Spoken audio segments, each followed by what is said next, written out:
pessoal, tudo bem? Sejam bem-vindos à aula 2 da minissérie Pintura Automotiva, Reparação em Pintura Automotiva.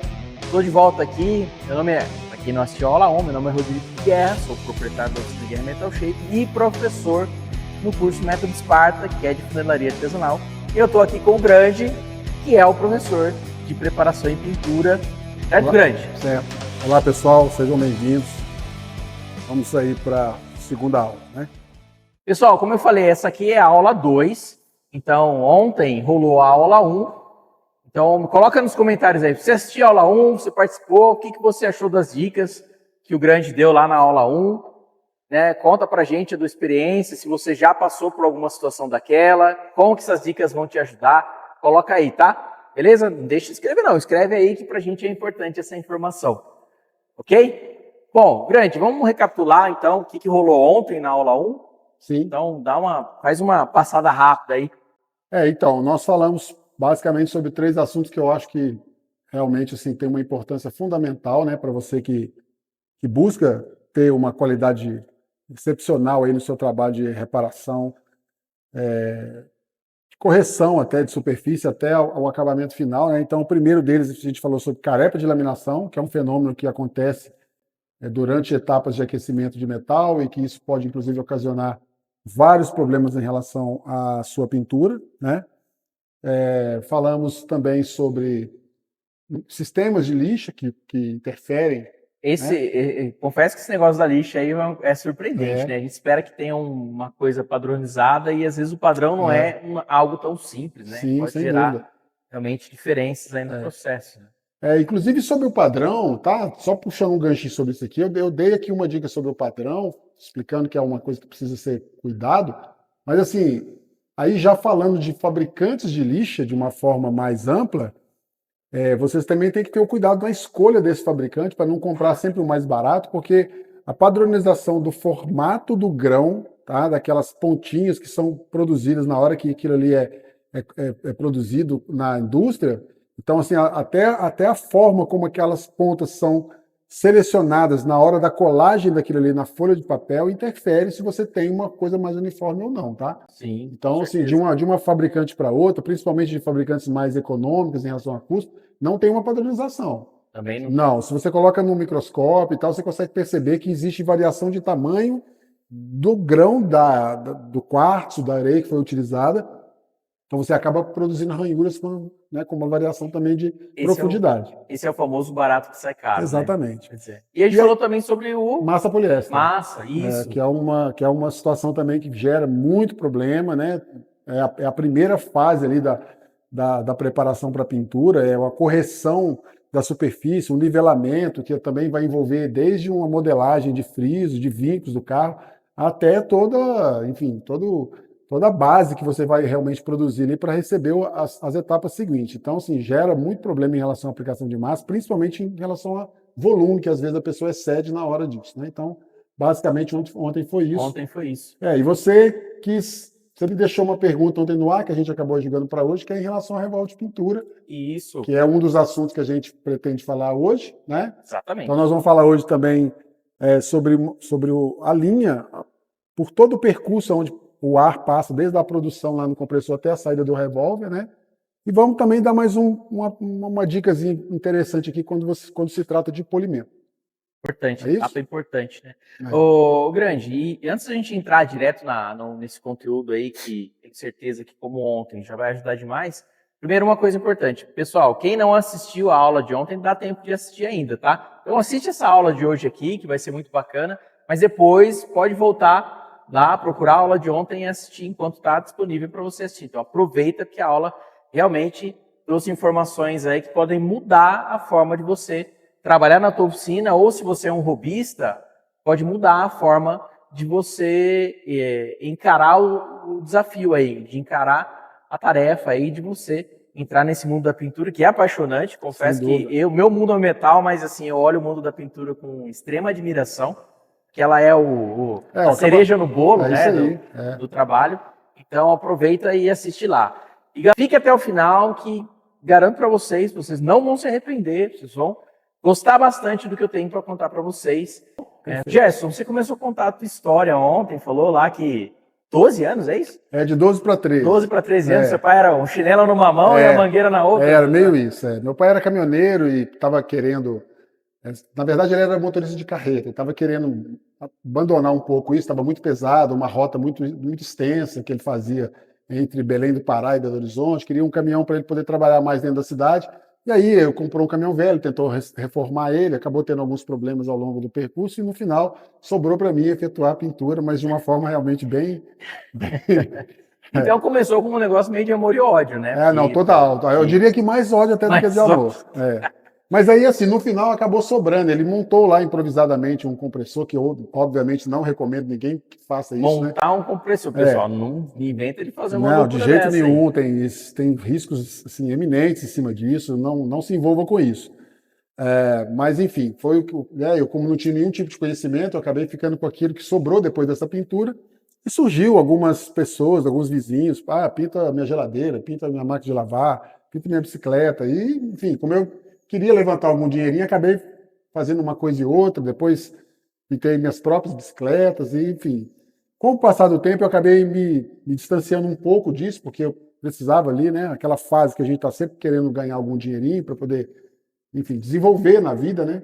E eu retomei nisso já numa fase em que eu comprei meu primeiro carro, que na época era um Fiat 147, e eu desmontei esse carro completamente na lata e já providenciei ele realmente para lixar ele todo e fazer uma preparação de pintura. Já, inclusive, inserindo nele algumas customizações que já era uma característica que eu tinha. Querer customizar as coisas. Assim. As motos que eu tive antes e tal, eu sempre quis fazer isso. Bom, e aí esse carro, então, foi ali onde é que eu realmente procurei já executar um tipo de trabalho, né, assim, bem diferente do que tudo que eu havia feito. E eu diria que foi esse ponto que me trouxe para o andar de cima, no sentido de qualidade, sabe? Eu busquei realmente materiais de ponta, eu identifiquei, eu fiz testes, eu tentei aprimorar até a minha aplicação.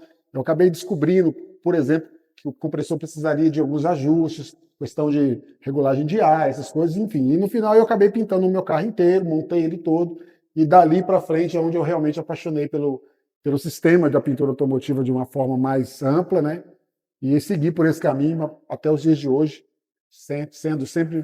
Foi necessidade, então, de fazer um trabalho bem feito no seu projeto. Né? Exatamente. Então, é parecido com o que eu vivi também. Lá atrás, eu queria restaurar o meu carro e tive a mesma dificuldade. Como eu já tinha estudado bastante, mas como hobby, já tinha ido atrás de muita informação, já tinha feito até curso, mas eu não me sentia confiante de fazer. Uhum. E aí, o que eu fiz? Fui chamando o profissional. Chamei o primeiro, expliquei o que eu queria. Ele meio que quis dar uma escapada pela tangente. Depois eu chamei o segundo profissional. Ele viu, aí falou que não estava com muita agenda. Também escapou. Aí o terceiro que eu chamei, esse aí eu fiz questão de explicar. Eu quero que você faça isso desse jeito na funelaria, tá? Não é nem em pintura, não. Sim. Na funelaria. Que era o que eu estava... Há um tempo eu já vinha estudando e que eu tinha vamos dizer assim, essa familiaridade, né? Uhum. E aí eu chamei um terceiro funileiro, falei, eu quero que se faça assim, desse jeito, desse jeito, desse jeito. Aqui é assim, aqui é assado, né? Ele ficou meio assim, né? Tipo assim, deu para perceber que ele ficou meio... Esse rapaz querendo me ensinar. Esse rapaz aí, né? Se eu fizer do jeito que eu faço, eu penso, tá? Eu penso que ele deve ter pensado assim, não, isso aí que ele tá querendo não é o jeito que eu faço, e se eu fizer do meu jeito, eu acho que nós vamos ter atrito, né? Sim. E aí o que aconteceu? Eu ligava para ele não me atendia mais. E eu nem tinha pago ele, ainda bem que eu não paguei também. Ele foi honesto, né? Ligava, ele nem me atendia mais. Ou seja, isso aí me levou assim, não a ir só buscar conhecimento. Claro, a partir daí eu fui buscar mais conhecimento, mas me levou assim a decisão de eu mesmo quebrar o medo e ir para cima e fazer. Eu penso que tem muita gente que tem isso, né? Não, eu vejo dúvida. Que a pintura especialmente, eu confesso que hoje, apesar de saber executar, eu dou uma tremida na hora que eu penso em pintar um carro inteiro. Eu confesso para você que eu tenho essa dificuldade. Tenho certeza que tem muita gente que está assistindo aqui que já é profissional, já lida com isso no dia a dia, está mais familiarizado, mas tem gente também que está querendo, né? Às vezes uma pessoa que está querendo se tornar o pintor ou quer aprender para pintar o próprio carro, né? E tem essa barreira do medo, né? O que você acha? O que você fala para essa galera para quebrar o medo deles? Então, a primeira coisa que eu falaria é até usando de exemplo o que você está dizendo, né? Pintar o carro inteiro. Na verdade, o carro é uma soma de peças. Uma soma de peças. Se você consegue pintar uma, você vai fazer a mesma coisa em uma, fazendo em várias, e no final você tem o carro todo pintado. Não existe nenhuma dificuldade nisso. A questão é que você precisa compreender quais são as etapas essenciais para você ter essa pintura toda executada de uma forma totalmente uniforme em todas as peças que teria do carro. É porque, assim, em hipótese alguma, diminuindo a pintura, porque na funelaria, na restauração, na metal, é a mesma coisa. É um passo a passo, Exatamente. né? É uma receita, vamos dizer assim, não querendo diminuir nem uma coisa nem outra, mas é uma receita de bolo, né? Se você seguir com critério cada uma das etapas, tem que dar certo. Perfeito, né? Perfeito. É isso aí, você falou tudo, é isso mesmo. Se você tem ali a execução perfeitamente desde o primeiro momento até o último, não tem como dar errado. Tá? Não tem como dar errado. A questão está muito mais relacionada nisso. Às vezes a pessoa não tem esse conhecimento ou se insiste em uma técnica que não é a correta, e aí, obviamente, não vai alcançar o que precisa. Mas não precisa ter medo. Tomando como exemplo o que eu fiz, né, esse carro que era meu, que eu pintei, é óbvio que ele ficou muito mais bem pintado do que teria sido o caminhão, mas eu ainda enxergava ali defeitos que eu precisava melhorar. Foi a partir daí que eu fui o tempo todo pesquisando, tentando aprimorar, tentando testar, fazendo outras peças até alcançar resultados que eu hoje considero assim, que estão realmente num nível muito acima do que eu fiz lá atrás, né? Que isso, o seu trabalho está muito acima da grande maioria do que a gente, da grande esmagadora maioria do que a gente vê por aí, sem sombra de dúvida. Mas essa história do medo, assim, eu percebo muito com o pessoal que vem conversar comigo, até com meus alunos, né? O que eu falo? Que às vezes a gente até dá uma, entre aspas, desculpas, assim, porque eu não tenho tempo, porque eu estou sem grana para começar, porque eu não tenho espaço. Às vezes, eu já me vi nessa posição de inventar umas desculpas, mas na verdade eu estava com medo de começar. E aí, e de onde vem esse medo, assim? Vem do desconhecimento, você já parou para pensar nisso? Total. Porque assim, você não sabe qual é o próximo passo que você vai... É igual medo do escuro. Ninguém tem medo do escuro, as pessoas têm medo do que pode... Ter no escuro. Ter ou não ter, né? Isso. Ter ou não ter no escuro. Então é o medo do desconhecido. Então quando você não sabe qual é o próximo passo que você vai dar, você tende a querer ficar parado onde você está, né? Por isso que entender o passo a passo da pintura, né? Esse caminho, né? De forma técnica, compreender, eu acho que é o que faz virar o jogo, né? Não, perfeito. É o que você disse. Você se sente confortável. Quando você está com a técnica toda dominada, quando você faz suas próprias experiências, testa, quando você pratica e começa a fazer aquilo com uma certa frequência, aquilo perde, já não existe mais o medo. O medo está justamente, como você disse, pelo fato de ser desconhecido para você não ter certeza absoluta, ou às vezes porque recebeu uma informação que você não tem confiança total nela, ou, né? Aliás, a maioria, pelo menos da minha geração, recebia essas informações sempre de alguém que recebeu de outro alguém, e você não tinha nunca certeza se aquela informação estava 100% correta. É o telefone sem fio, né? A pessoa, na melhor das boas vontades, ela te ensina alguma coisa, mas às vezes ela acaba colocando um hábito dela, um vício ali, uma coisa que ela acha que funciona. Sim. E aí, de pessoa a pessoa, vai sendo comunicado, muitas vezes com pequenos erros ali, que acabam mudando toda a coisa toda, né? Sem dúvida. A maioria das pessoas que aprenderam na minha geração acabaram aprendendo assim. Pelo menos é a observação que eu faço, tá? Sim. E aí, assim, hoje, de novo, falando como eu disse na primeira aula, né? Naquele período, a gente não tinha os acessos que a gente tem hoje de informação. Um curso como esse aqui, virtual, era impraticável. Não existia internet, não existia acesso. Né? Quando eu era adolescente, a internet era tudo mato, Imagina. Não tinha nada lá, né? Eu devo ter o quê? Uns 15 anos a mais que você? Acho que não é tudo isso, não, mas enfim. De qualquer forma é isso. Assim, a informação ela é fundamental. Quando você está aqui, por exemplo, para você que está aí do outro lado, né? Já nitidamente, se você está aqui, você está buscando algum conhecimento. Transforma esse conhecimento em uma prática e, obviamente, isso vai repercutir num acabamento, numa qualidade que você lá na frente, entendeu? O conhecimento leva a prática. Isso. E a prática leva a você um dia alcançar a perfeição. Exatamente. Né? Você vai adquirir conhecimento, pratica e leva à perfeição. Eu costumo falar para o pessoal também que não existe nada mais caro do que para você aprender uma profissão ou realizar o teu próprio projeto do que a tentativa e erro. Sem dúvida. Claro, lógico, né? A gente testar técnicas, testar produtos faz parte da coisa toda, mas você tentar aprender por tentativa e erro, é demorado, é caro e pode te dar uma série de problemas, né? Não tenha dúvida. Você desperdiça material, desperdiça tempo que você poderia estar se dedicando a uma outra peça, a um outro trabalho, né? Então, você deixa de ser rentável. E a verdade é o seguinte, que como a gente já falou, pintura é um passo a passo. Se você está buscando fazer alguma tentativa de mudança em cima disso, a chance de dar errado é enorme, né? Então, tem que seguir a receita. Exato. Grande, mas vamos lá, ó. Eu fiz uma pergunta ontem para você, porque é uma pergunta muito parecida com o que eu recebo aqui no curso de metal shape, de funilaria artesanal.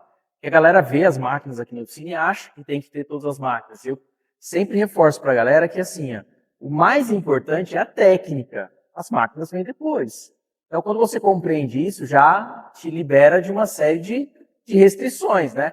Não adianta você ter a melhor uma Ferrari na mão se você não tem habilitação, não sabe dirigir. Sim. Então, o primeiro passo é você ter uma habilitação. Depois você vai ter a condição de ponderar qual vai ser a melhor ferramenta, qual vai ser a melhor máquina para você ter na mão. Então, esse é o primeiro ponto aí, que eu costumo falar com a galera. E não pode deixar o equipamento te limitar, né? Você tem que buscar caminhos de executar, mesmo que você não tenha, né, uma super oficina na mão, né?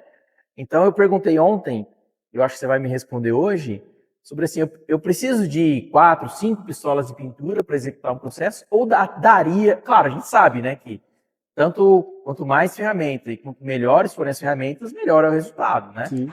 Mas daria para executar um processo com uma única pistola, por exemplo? Então, sendo bem resumido, sim, daria. É tá? possível. É possível. Não é o melhor caminho, Claro. Não é o mais recomendado, como você mesmo disse, todas as etapas de materiais que serão aplicados ao longo, né, da preparação, cada um vai ter uma densidade, cada um vai ter uma necessidade específica, inclusive de bicos, que cada revólver desse vai ter. Variam, né? Vai ter variação por densidade, né? Então é óbvio que se você puder ter, o ideal é que você tenha assim, revólveres individuais para cada etapa, tá? Isso aí você pode alcançar inclusive 10 revólveres de pintura desses depois dentro da sua oficina. Mas sendo direto, olha, eu quero começar na pintura, eu não tenho nenhuma condição ou não tenho nem interesse já em investir de imediato num volume tão grande de equipamentos, eu gostaria de escolher um único revólver para eu me experimentar aqui. E treinar também, né? Isso, exato. E treinar, às vezes a pessoa precisa treinar antes, claro, né? Aprende a técnica, vai para um treino, né? Isso. Eu inclusive tenho o hábito de dizer, primeiro você aprende, depois você treina, depois você executa, você oferece seu serviço. Oferece serviço. Porque se você não tem o treinamento, se você não tem a habilidade, se você não ganhou ali aquela habilidade com que você está executando, não adiantou você só ter a técnica também não. Ter a teoria, ter o conhecimento ali é fundamental, mas você precisa treinar, né? Você não vai se tornar um campeão em natação se você apenas souber nadar. Você vai ter que treinar para alcançar isso. É isso? Então, assim, ó, vamos pincelar aí de um ponto a outro, né? Os revólveres de pintura, existem inúmeros tamanhos de bico e, inclusive, existem mecanismos de construção interna que vão favorecer para um tipo ou outro de material, para serem mais econômicos, para trabalharem com mais ou com menos pressão. Você vai poder trabalhar com revólver de pintura, ainda hoje existem, tá? Revólver de pintura com sistema de sucção, ou revólver de pinturas gravitacionais, que são os modelos mais atuais, mais modernos, que funcionam melhor. Você vai ter tamanhos de revólver, como eu disse, né? Considerados como, por exemplo, mini-jet, que são revólveres que te conferem um tipo de pintura mais localizada, ou para um retoque, ou para uma peça de pequeno porte, para você vai ter um pouquinho mais de controle sobre a aplicação dele. Você vai ter revólver de pintura com bicos que vão variar de 0,9, 1 milímetro, 1,2, isso vai passando até 2,5. Tá? Então, assim, você tem, em toda essa gama de equipamentos que você tem, é claro que não foi construído à toa, é porque cada um tem realmente ali uma aplicação. Mas eu diria assim, se você quer começar agora, se você quer um revólver para falar, olha, eu quero testar e eu quero experimentar dentro da pintura, eu quero sentir se isso mesmo que vai funcionar para mim e tal, você consegue ficar no meio do caminho utilizando um revólver que vai te atender para a aplicação dos primeiros materiais que tem uma densidade menor, tá? E você vai conseguir fazer a aplicação também, por exemplo, de materiais mais densos, como o caso do primer, que muitas das vezes precisa realmente de um revólver com densidade um pouco maior. Claro, você não vai alcançar o melhor resultado em nenhuma das duas pontas. Mas consegue Mas você executar para consegue ver executar. como funciona, Sim, né? perfeitamente. Isso aí é totalmente possível. Eu acho, inclusive, para dar um número, para a pessoa não ficar totalmente desguarnecida, eu trabalharia na casa do bico 1,3, tá? Ah, 1.3. 1,3. Por quê? Porque de 1,4 para cima, eu diria que o ideal é 1,5, tá, pessoal? Para primer. Mas 1,4 você já consegue usar primers para enchimento, por exemplo, tá?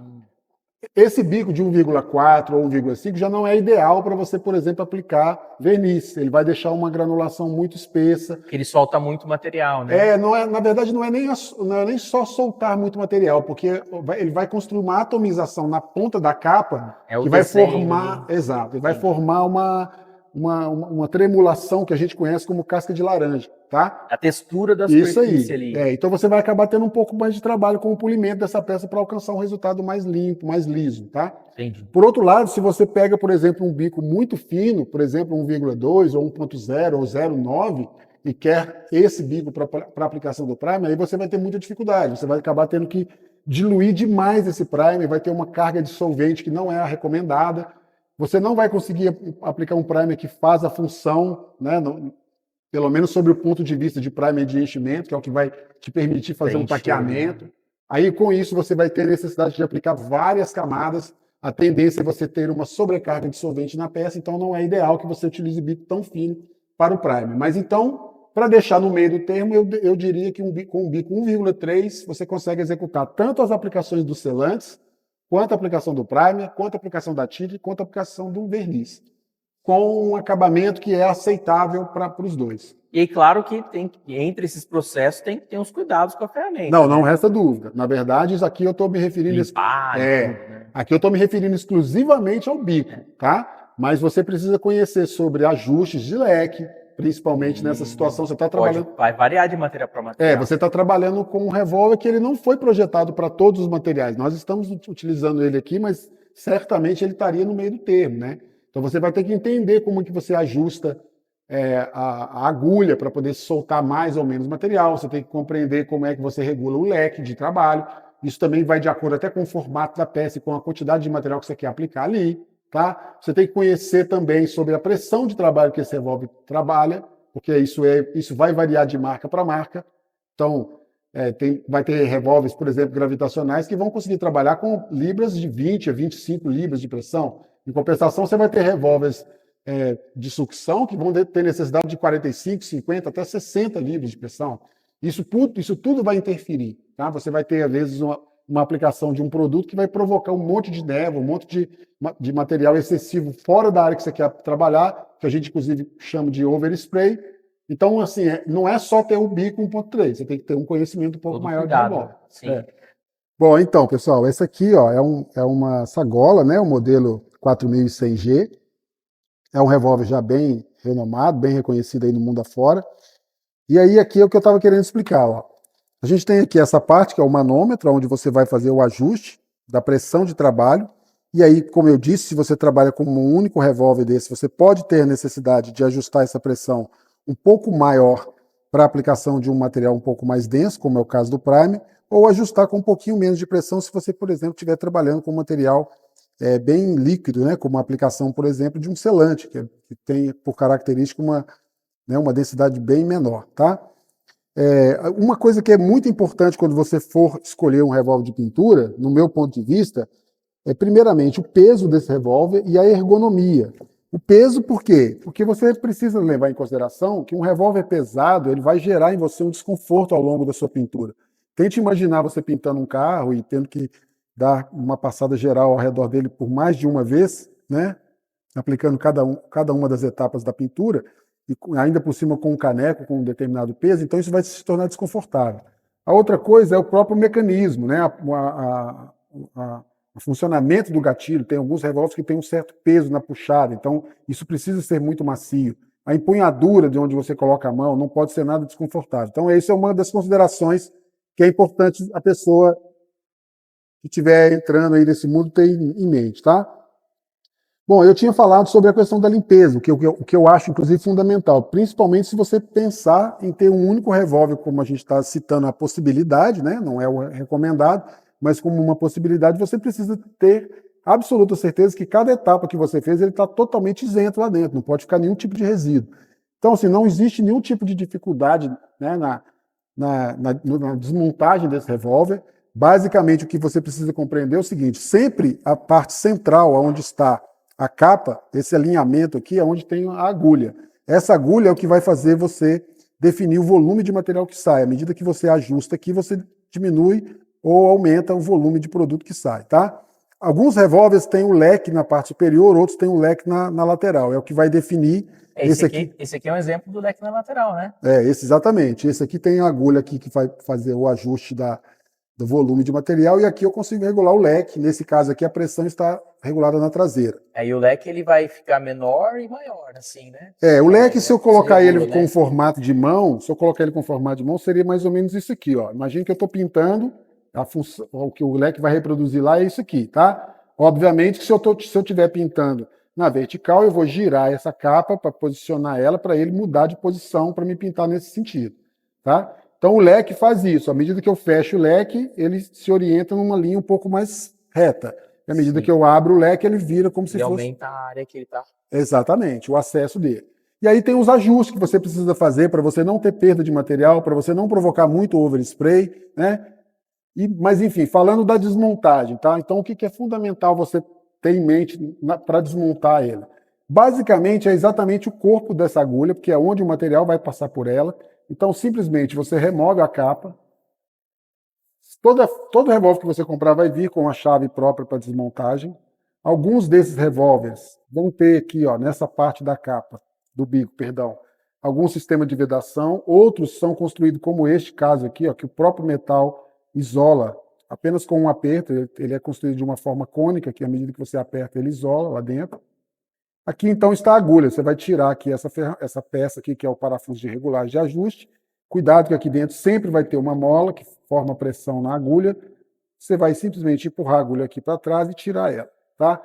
Essas são as peças que vão estar com resíduo de material que você aplicou. A capa, tinta do primer, né? Exatamente. Vamos imaginar que você usou aqui um selante para a superfície que você aplicou. A capa pode ter aqui algum contaminante aqui nessa borda, então você vai fazer uma simples limpeza, uma escovinha como essa, com material dissolvente, limpou. A mesma coisa você vai fazer com o bico. O cachorro aqui fez a limpeza, tirou. E a agulha da mesma maneira, só remover aqui o resíduo de material que tenha ficado nela. E aí sobrou, então, na sua mão o revólver, que é essa condução dessa parte superior aqui até aqui. Então a limpeza é feita da mesma maneira, introduzindo aqui uma agulha para poder tirar o resíduo de material. Bom, no revólver basicamente é isso. O que vai faltar para que você faça a limpeza é apenas o caneco, onde estava ali o resíduo de produto. E esse, obviamente, precisa estar limpo para que você então passe para a próxima etapa, colocando o outro produto que você quiser. A montagem, novamente, é extremamente simples. O que eu recomendo é que você não aperte antes de colocar a agulha, encoste, coloque a agulha.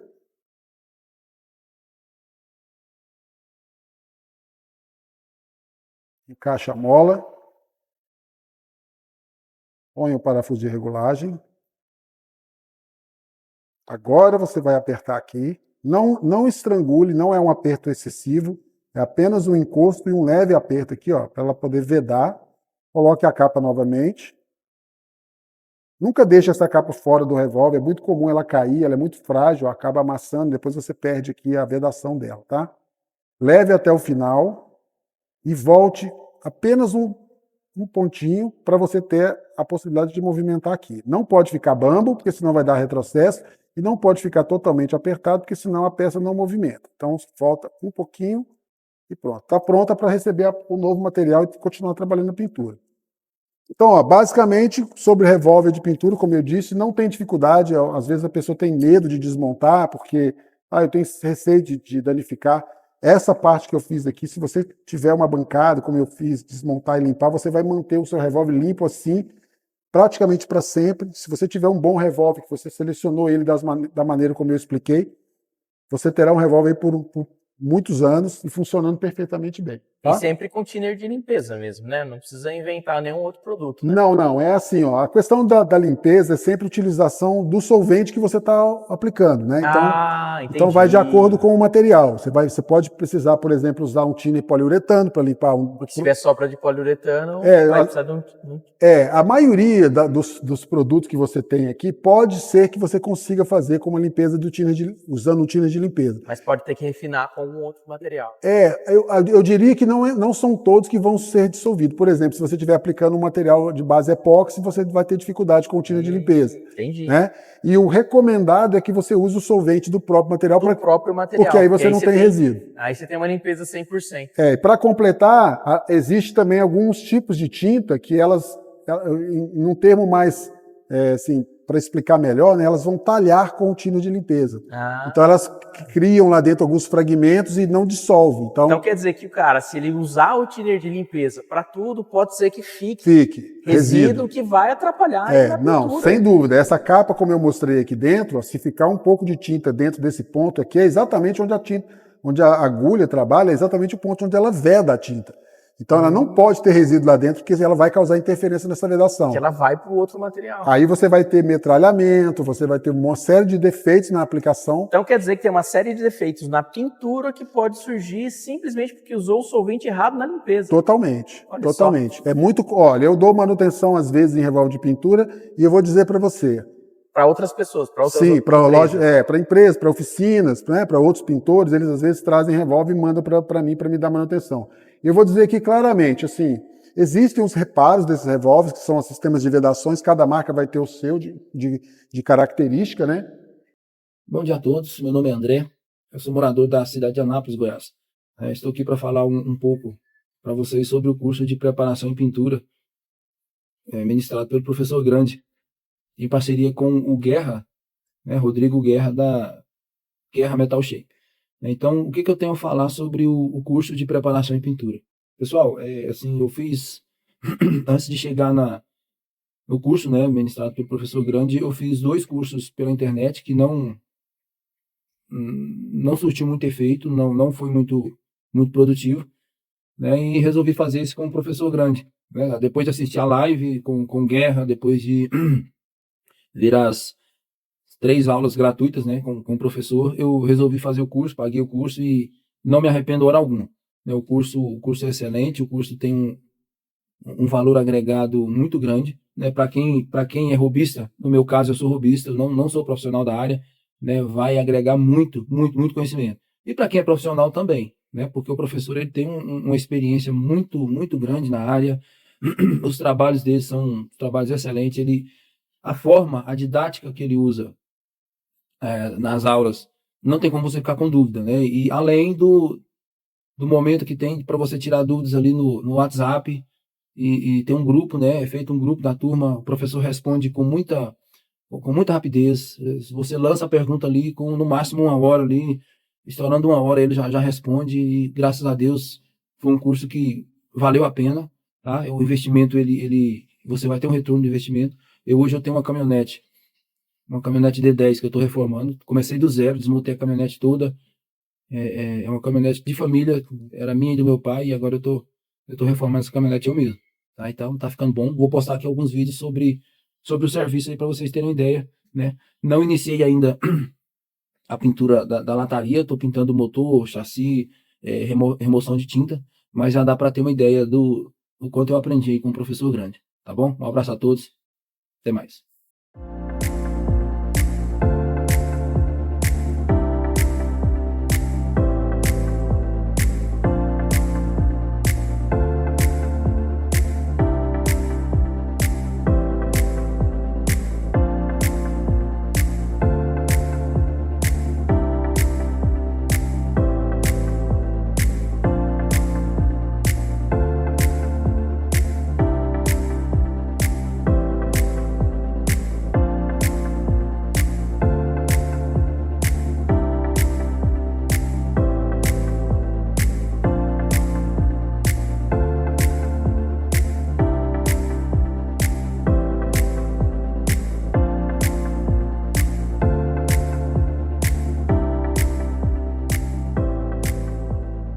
quer dizer que se o cara usar o thinner de limpeza para tudo, pode ser que ele tenha um problema, então. Pode sim. Pode ser que ele tenha um problema, porque, como eu disse, assim, alguns tipos de materiais têm uma certa dificuldade de serem dissolvidos com o thinner de limpeza, tá? Principalmente algumas tintas, algumas marcas de tinta já têm como característica, na sua construção, não serem...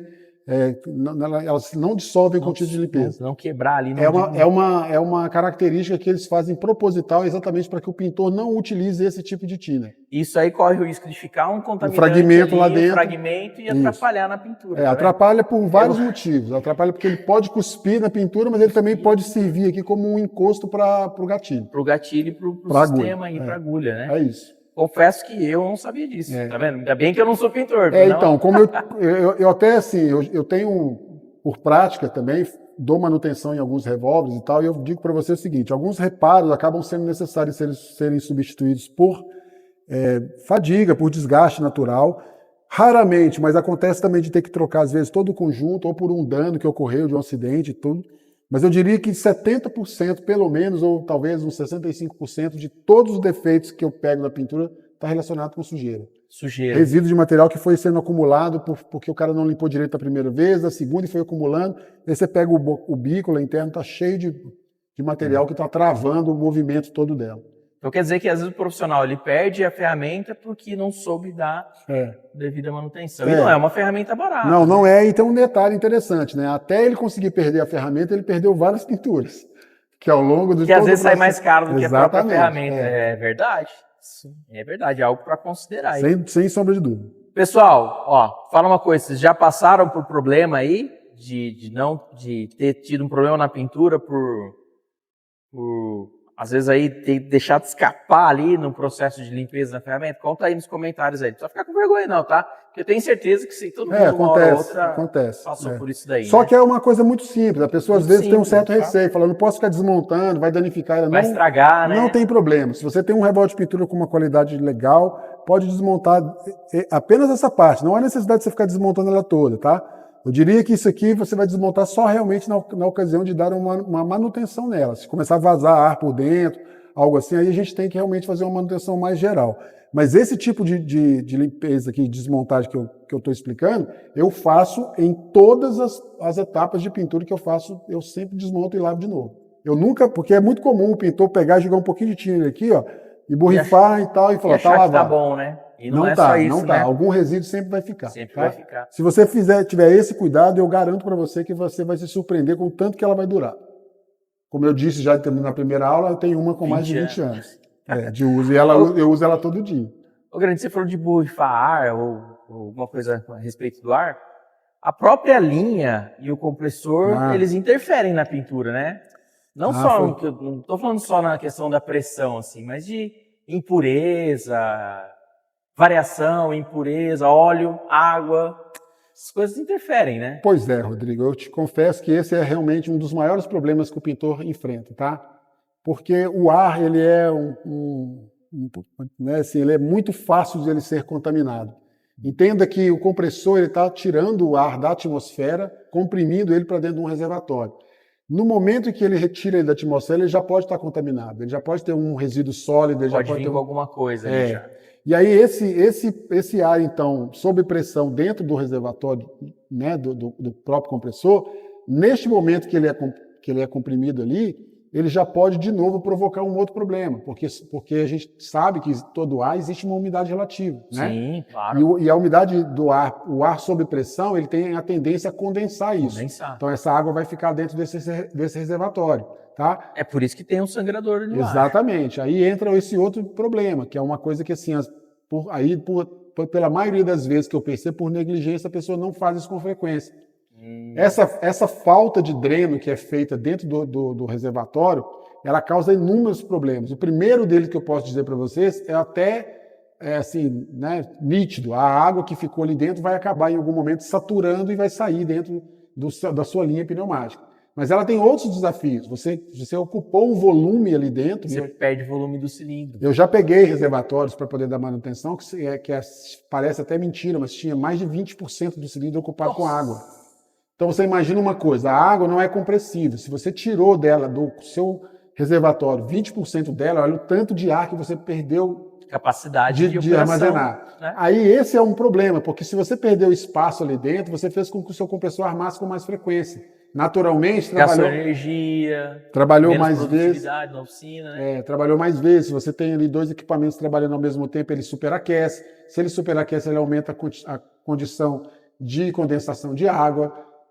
Também ele vai diminuir a densidade do óleo, o óleo vai ficar mais... Por causa do superaquecimento, né? Por isso que pode acontecer do óleo passar também. Exatamente. Aí com tudo isso você acaba provocando contaminantes para o seu próprio trabalho, para a sua própria condição. Então, assim, desde lá da ponta, onde esse ar é extraído da atmosfera, um filtro de ar que está velho, que está fora de hora, já deveria ter sido trocado, há um dreno que você faz no reservatório, há um cuidado que você tem, por exemplo, com um filtro coalescente ou um purgador que teria no seu próprio compressor.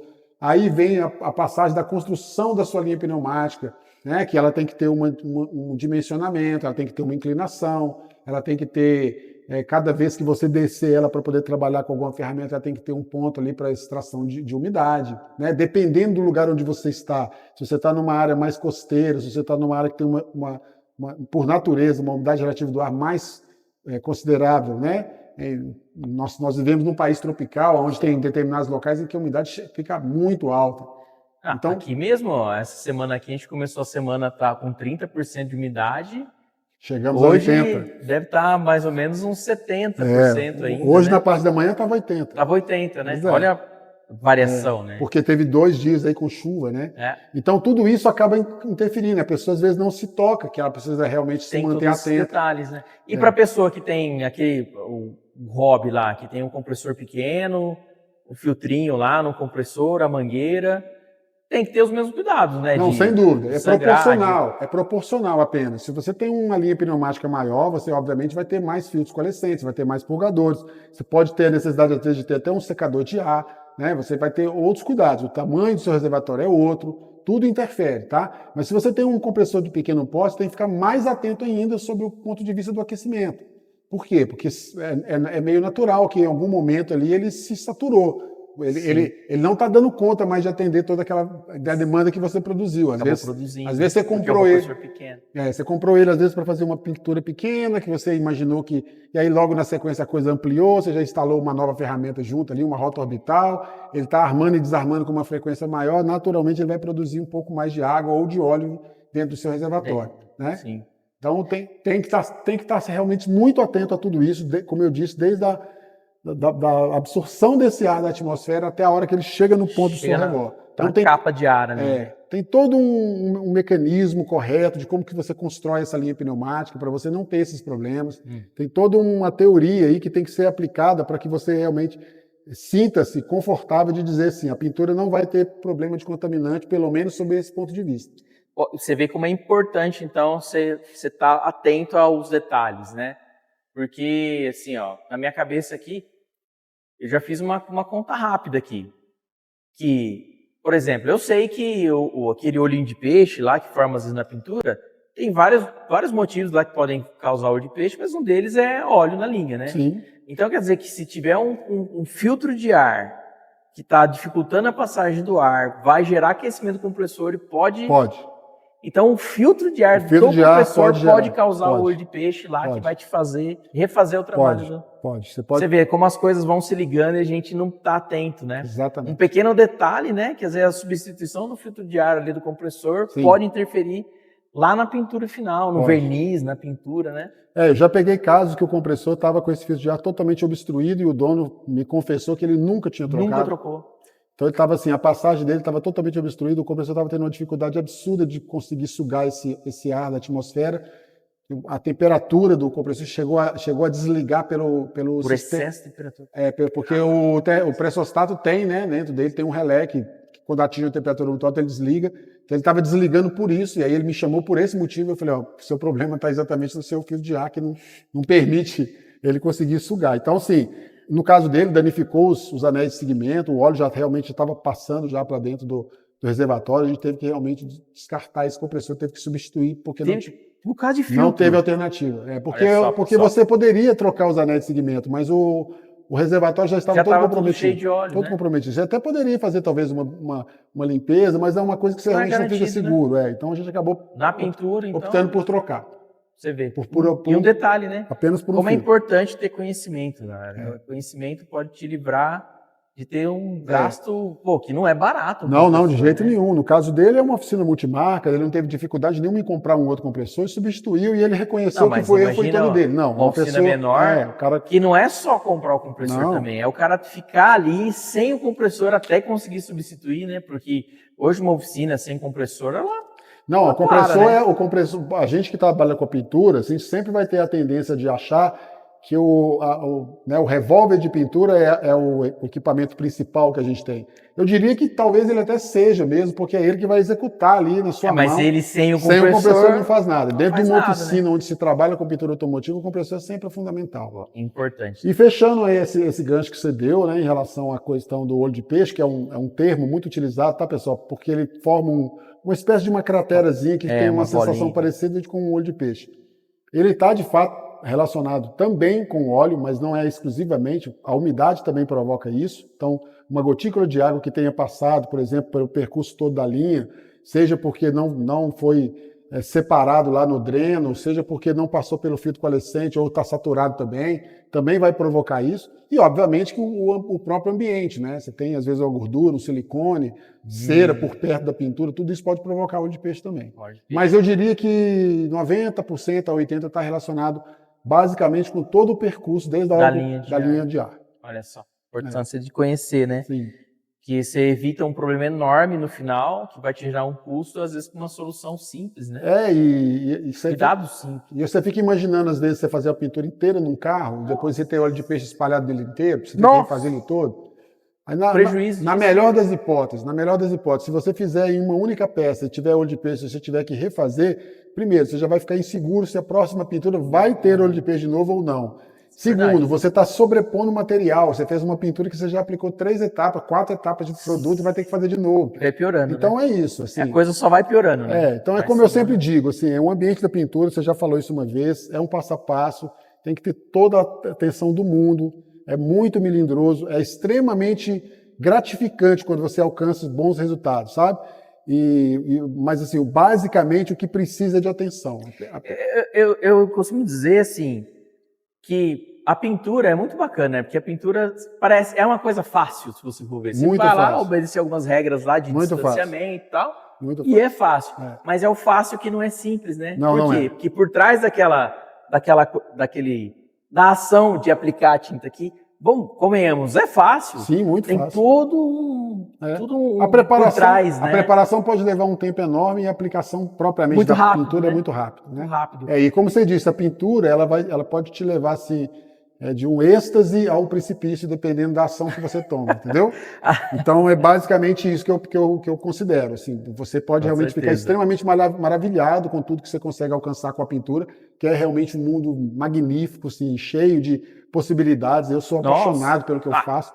Olhando o seu trabalho, assim, abre uma janela gigantesca de coisas que a gente...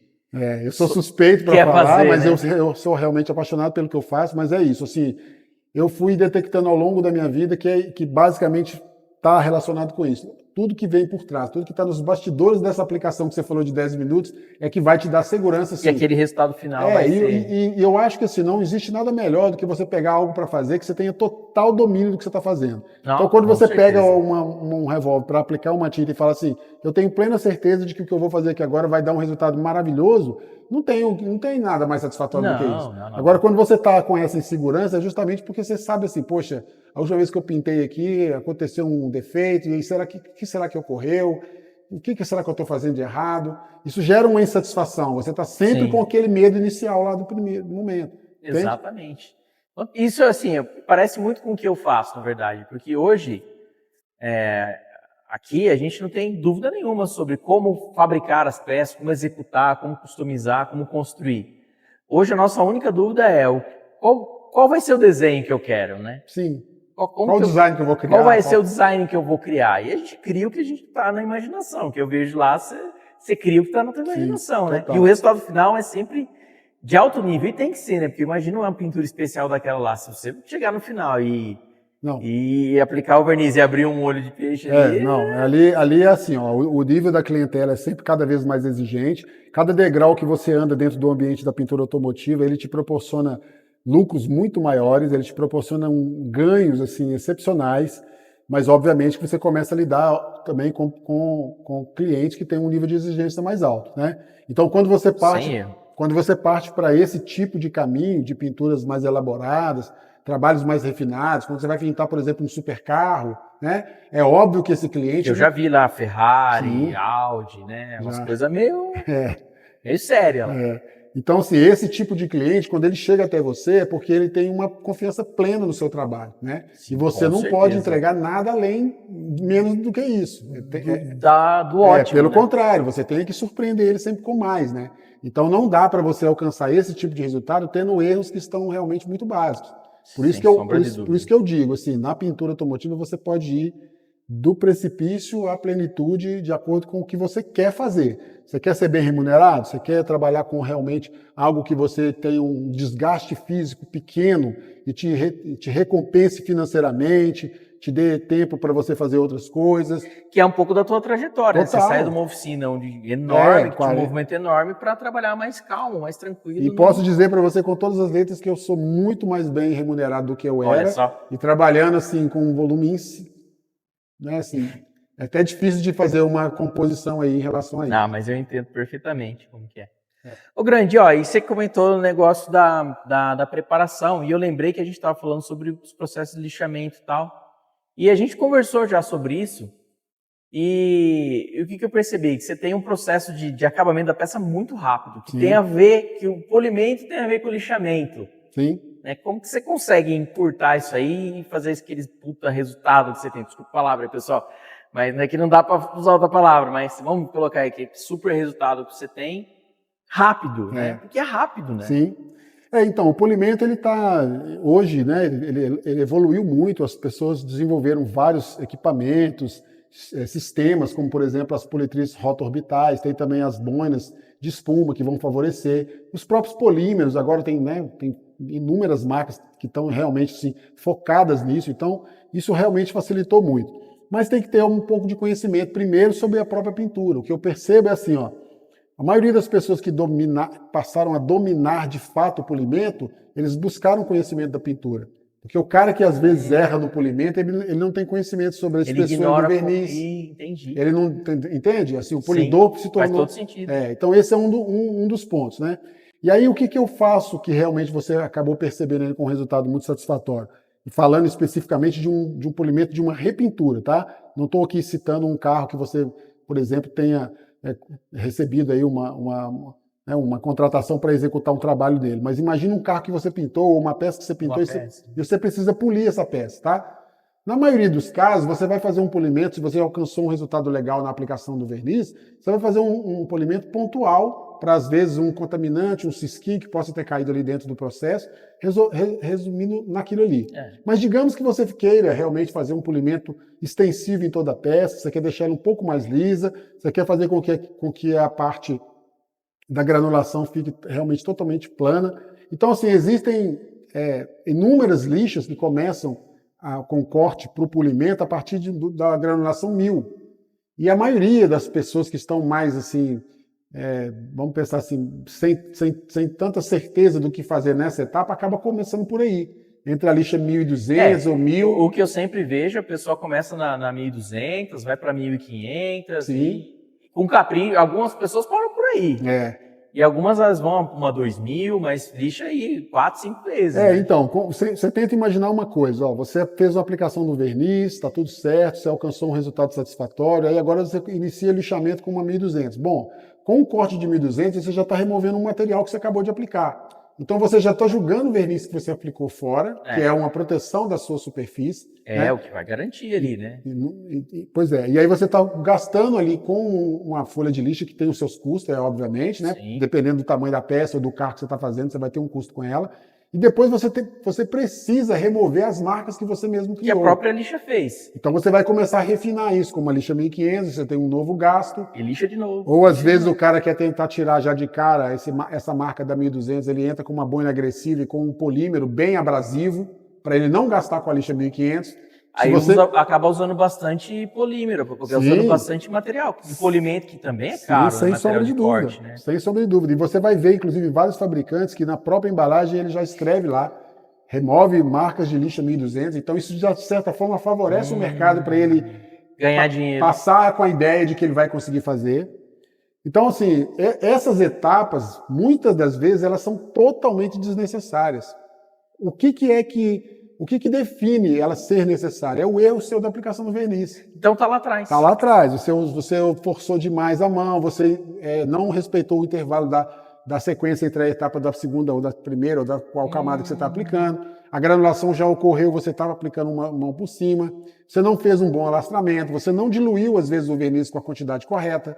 O verniz, principalmente os vernizes altos sólidos, eles vão ter lá na sua composição te explicando, olha, você pode aplicar, por exemplo, vamos lá num verniz 2:1, que é o verniz conhecido como alto sólido. Você tem, então, duas partes da resina para uma parte de catalisador e, normalmente, o fabricante vai te falar, ó, você pode colocar 10, 20 ou 30% de diluente. Alguns fabricantes até mais do que isso. Isso também vai de acordo com a temperatura do dia, com a umidade relativa do ar, enfim.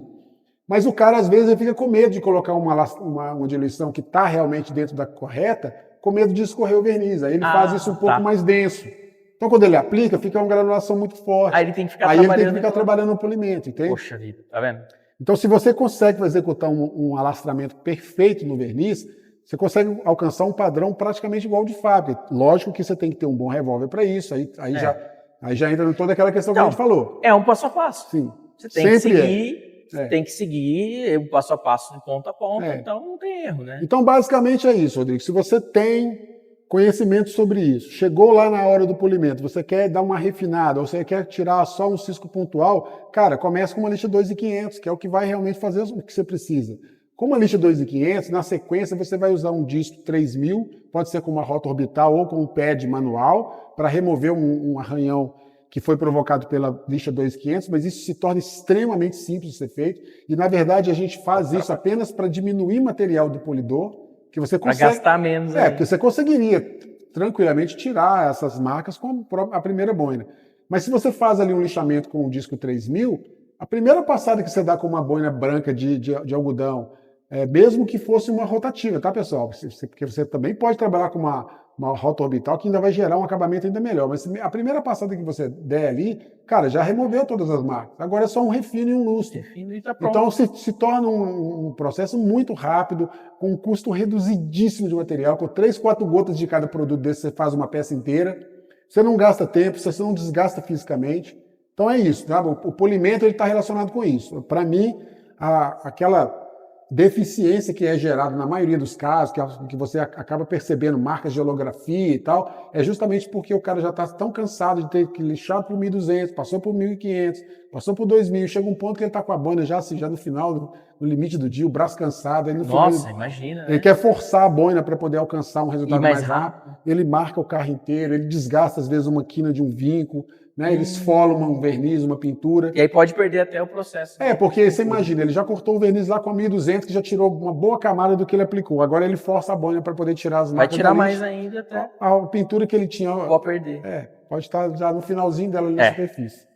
Por isso, mais uma vez, a importância da sequência e atenção. Eu falo para a galera que o jeito mais rápido de se fazer um bom trabalho é fazendo devagar e cuidando para que cada uma das etapas seja bem executada, que ela vai encurtando a próxima. E na pintura, pelo que eu estou vendo, é a mesma coisa. Não é diferente, pelo contrário, eu diria que é até mais meticuloso. É bem assim, só precisa disso. A pessoa que executa uma pintura automotiva, que ela se sobressai, pode observar que o comportamento dela é diferente, em todos os aspectos. Ele é mais organizado, ele é um cara que é meticuloso em relação a cada etapa, ele não negligencia nada disso que a gente está conversando aqui, aí pode ter absoluta certeza. Esse cara vai se destacar no mercado e vai ser procurado por pessoas que estão dispostas a pagar mais.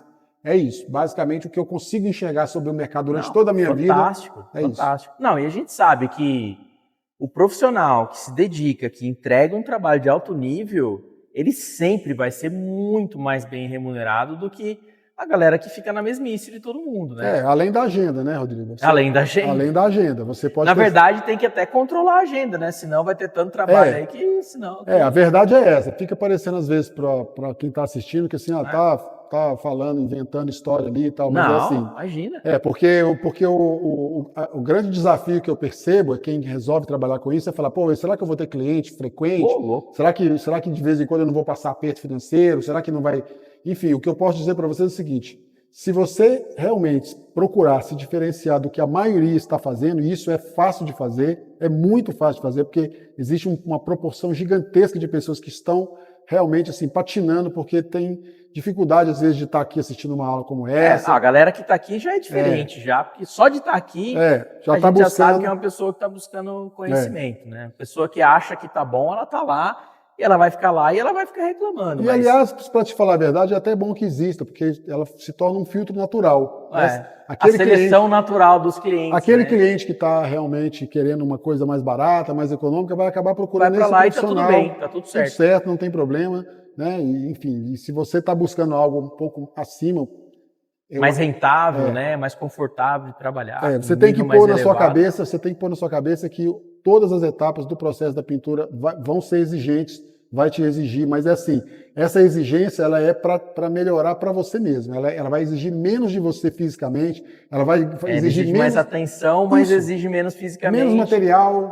Traz uma economia, agilidade no processo e, consequentemente, você vai ser procurado pela qualidade do teu trabalho e não pelo preço. Perfeito. Então, assim, fechando esse assunto, se você trabalha com material econômico, você compra o mais barato que tem lá. Se você não busca informações que realmente possam ser relevantes, como eu falei aqui da lixa, você vai estar sempre comprando também, de novo, material mais barato. Se você não tem organização na bancada, com o seu trabalho, com o seu ambiente, se você não limpa o seu revólver de pintura, cara, é natural que você também não vai conseguir executar um bom trabalho. Seu compressor não está adequado, sua linha também não está. A tendência é você ter um trabalho dentro do que o mercado pratica. E aí você vai ter que, obviamente, se contentar com aquilo que o mercado paga. Exatamente. É basicamente isso. Aí não pode reclamar, né? Não pode. Tá reclamando sem... O que eu digo é o seguinte, o mercado está muito carente de profissionais. Com certeza. Muito carente. O nível de procura é absurdo. A quantidade de gente que está disposto a pagar muito bem por um trabalho excepcional. Eu sei porque aí você entra no meu campo aqui. Porque os clientes que fazem os carros com a gente aqui, né, até os alunos também que estão lá executando o trabalho, eles não querem colocar todo o trabalho que é feito. Eu também não quero colocar o meu trabalho, que eu faço com todo carinho, toda atenção para ficar perfeito, na mão de qualquer pintor. Exatamente. De jeito nenhum. Exatamente. Quem que eu recomendo para os meus clientes? Só os pintores que eu considero que estão no nível alto. Que estão no nível alto, Exatamente. que vão conseguir fazer um trabalho de acordo. Excepcional, para valorizar o que você fez. Não vou indicar para qualquer pessoa, muito pelo contrário. Ele vai trabalhar ali junto com o cliente, junto com parceiros de alto nível para poder fazer o trabalho. Isso aí, essa lógica aí vai ser para todo mundo. Sem sombra de dúvida. Olha que sensacional, Grande. Ontem a gente falou sobre carepa, que é uma coisa que eu tenho certeza que uma galera não sabe quanto pode influenciar na pintura.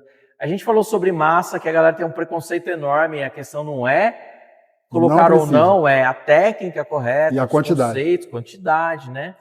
Correta do material. Nós falamos sobre uma questão ali, detalhinho sobre as lixas que muda totalmente o resultado da preparação do trabalho. Hoje a gente mostrou ali sobre as pistolas de pintura, né? Claro, quanto melhor a pistola, quanto mais equipamento você tiver, muito melhor, mas dá para o cara pegar ali e começar a treinar, começar a fazer alguma coisinha, mesmo com uma só. Total. Bem cuidada a pistola de pintura, bem lavadinha, bem limpa, do jeito certo.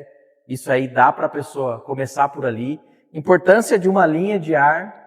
A linha de ar... Bem cuidada, compressor, né? Sim. Pequenos cuidados que mudam totalmente o resultado. E por fim, agora a gente falou sobre polimento, né? Um detalhe que você tinha comentado ontem, né? Que o polimento não faz parte do orçamento, entre aspas, né, no processo normal. Ou seja, quanto mais a sua sugestão aqui de simplificar o processo, de melhorar o processo de aplicação de verniz, simplificar o processo de lixamento com um corte correto, e economiza em tempo e em material no polimento.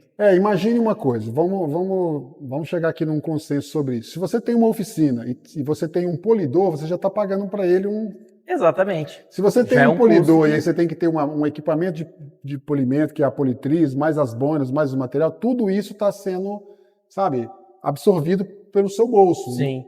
Claro que eu não estou aqui querendo também ser piegas de falar, não, você vai conseguir ter uma oficina e entregar os 40 carros como eu entregava lá por semana. Sem polir. Sem polir. Não vai Isso não vai acontecer, existir, isso é impossível, tá? Mas é minimizar, né? Mas só que para você entregar 40 carros por semana, o que é interessante? Você ter um polidor que consegue fazer esses 40 carros na semana, ou você ter 5 polidores fazendo isso? É isso. A resposta A é resposta é essa. E se você não tem, Sim. então, uma oficina nessa proporção, se você trabalha, então, sozinho, se você faz uma pintura, e você, então, tem que, no final dela, toda a pintura que você fizer, você tem que polir ela toda, cortando com 1.200 até chegar a 3.000, qual o tempo que você gasta executando esse tipo de trabalho? Esse tempo, você tem ele para descanso? Você realmente considera que todos os dias você consegue tirar 1 ou 2 horas para descanso próprio? Você consegue tirar essa 1 ou 2 horas para adiantar algum outro tipo de trabalho que está na sua oficina, às vezes, aguardando? Ou, às vezes, até receber algum serviço que foi cogitado de entrar na sua oficina e você teve que dispensar porque você está polindo toda a peça que você pinta?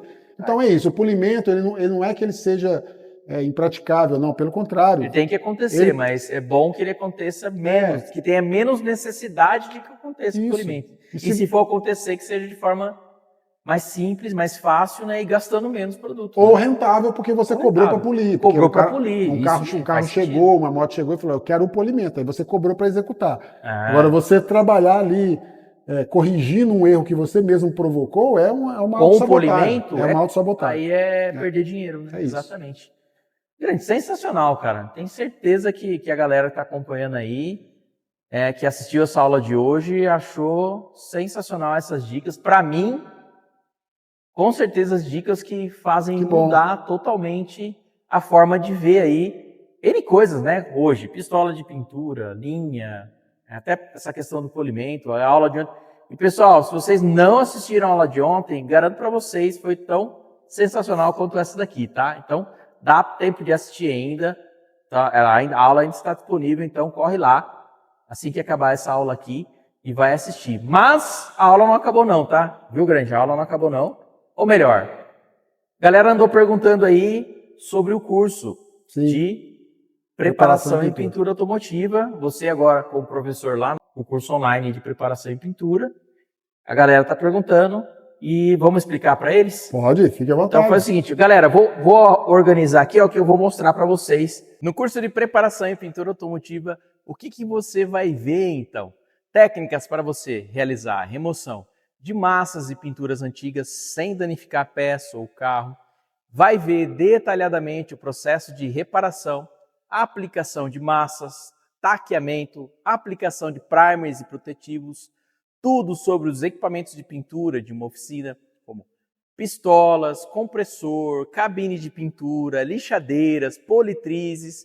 Vai aprender o passo a passo da aplicação de tintas e vernizes, catálise, colorimetria, pintura em plásticos, polimento, enfim, tudo em um passo a passo detalhado e fácil de compreender com a didática extraordinária do professor Grande. O nosso objetivo é que você realmente alcance resultados muito acima da média. Isso independente se você tem ou não experiência. O curso é para quem, então? É para todos que querem realmente dominar a arte da pintura automotiva. É para você que já é um profissional e quer subir o nível da sua oficina. É para você que quer entrar no mercado de trabalho e alcançar ótimos resultados. É para você que quer abrir sua própria oficina e é também para você que quer pintar o seu próprio carro. Com mais de 35 anos atuando na pintura automotiva e também em pinturas especiais, o professor Gerson Grande, que é reconhecido internacionalmente pelo alto nível do seu trabalho, trouxe para esse curso toda a experiência como pintor, instrutor, consultor, tudo isso acessível em suas mãos através de um celular ou de um computador, online ou offline. Tudo para facilitar ao máximo o seu aprendizado. Além das videoaulas, você também vai poder tirar dúvidas diretamente com o próprio professor, através do grupo exclusivo dos alunos lá no WhatsApp. Eu sei que você deve estar curioso para saber o valor e eu vou te contar agora, tá? A boa notícia é que preparamos um desconto especial para você. O preço normal do curso é de R$ 1.298. Porém, nesse primeiro lote, você vai investir apenas 12 parcelas de R$ 79,91, ou à vista R$ 795,90. São mais de R$ 500 de desconto, um preço realmente baixo se comparado às vantagens que o curso vai te trazer. Veja só, aqui na minha cidade as oficinas costumam cobrar aí no mínimo R$ 700 para pintar um para-choque. Ou seja, pintando apenas um para-choque, você vai ser capaz de pagar o curso. E daí para frente é só lucro. A má notícia é que esse valor vai ficar disponível por tempo limitado, tá? Somente até quarta-feira ou até completar as vagas do primeiro lote, que vier primeiro. Após essa data, vamos manter um bom desconto, mas não como o desse primeiro lote, tá? Então aproveita essa oportunidade e garanta a sua vaga na próxima segunda-feira. Então fica atento ao seu e-mail e também fica atento no nosso grupo de WhatsApp. Segunda-feira pela manhã, nós vamos enviar o link para você acessar a nossa página e garantir o seu desconto. E também conhecer detalhes do curso, formas de pagamento e tudo mais. Se você ainda não está no nosso grupo de WhatsApp, o link para você entrar agora está aqui, logo abaixo desse vídeo. Então, já clica e entra no grupo do WhatsApp. Já fica ligado nas mensagens sobre as lives, conteúdos especiais que nós vamos compartilhar nos próximos dias. E tem muita coisa bacana aí por vir, tá? Amanhã teremos uma aula especial de Tira Dúvidas com o professor Grande. Conto com a sua presença. Forte abraço e até amanhã. Gostaria realmente de agradecer, principalmente ao Grande, por se disponibilizar a dar esse curso pra gente, a passar as técnicas dele. Eu conheço ele, eu sei que ele não vai guardar nada, ele não vai esconder nada, ele é um cara que tem uma didática sensacional e eu aposto muito que esse curso vai ser uma virada na minha profissão, vai agregar muito e, bom, se você está vendo esse vídeo aí, o que eu posso falar de coração para você é, se você tiver a oportunidade, faça o curso. Você vai se surpreender com técnicas que de repente nunca foram passadas para você, que nunca chegaram para você. E às vezes você está fazendo uma coisa de uma maneira mais difícil, gastando mais, e vai descobrir que existem as técnicas, as maneiras corretas, os procedimentos para se seguir, que vão melhorar o seu trabalho, vão te reposicionar na sua carreira e vão melhorar demais a sua avaliação pelos clientes. Nossa profissão é muito importante e às vezes a gente não dá valor a ela. Eu tenho certeza que nesse curso, se você optar por fazer esse curso como eu optei, eu brinco com eles que eu sou o aluno 001. Desde que eu comecei a encher o saco do Grande, do Rodrigo, para esse curso acontecer, eu sou o aluno 001, eu falei que sempre seria. E qualquer curso que o Gerson e o Rodrigo tiverem envolvido, eu vou querer participar, porque eles são referência no Brasil e até no mundo, porque o trabalho deles é sensacional.